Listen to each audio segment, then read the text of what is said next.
Hey, and welcome to Candy Cane Christmas, a little sneak peek on how I did this Christmas motif. I started out with the holly leaf. I just used a nice wet and wet technique. I first put a nice clear sheen of water over the leaf, and before it dried, I worked very quickly and I added 3 different shades of green, 3 different tones and colors of green.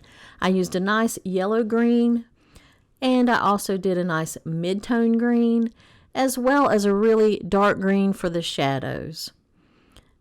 Now I just let those mix randomly on the paper while it was still wet and just made sure I got the really darkest green into the shadows. And then I let that dry. Then I went over to the candy canes themselves and painted the stripes with a nice bright red. But before I did that, I had underglazed with a nice grayed down tone of red and green mixed for the shadows, and then I'm just glazing the red right over that once it's dry. I'm also remembering to leave a white highlight down the center of the candy cane so that it looks nice and shiny when we're finished. You don't want to cover that little mid highlight up. Then I moved on to the sweet little berries, and I used a combination of glazing as well as wet into wet technique to paint the berries.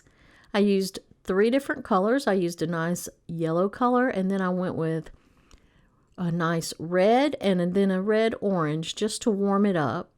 And I used the technique of glazing where I first painted one color, let it completely dry, and then I just came back over with wet on dry and then added a little more paint into the wet as the paint was still wet to get a wet and wet technique and to soften all of those edges.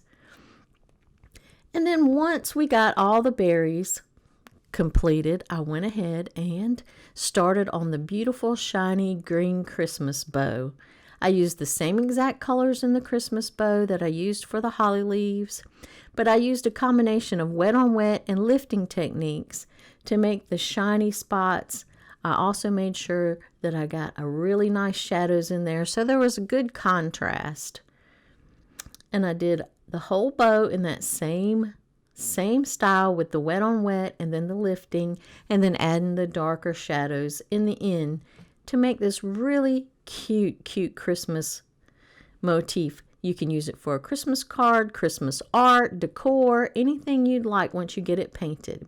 So if you want to see a live demonstration of this candy cane Christmas, then please join me on November the 13th, that's Friday at 4 p.m. Eastern on my Facebook Live.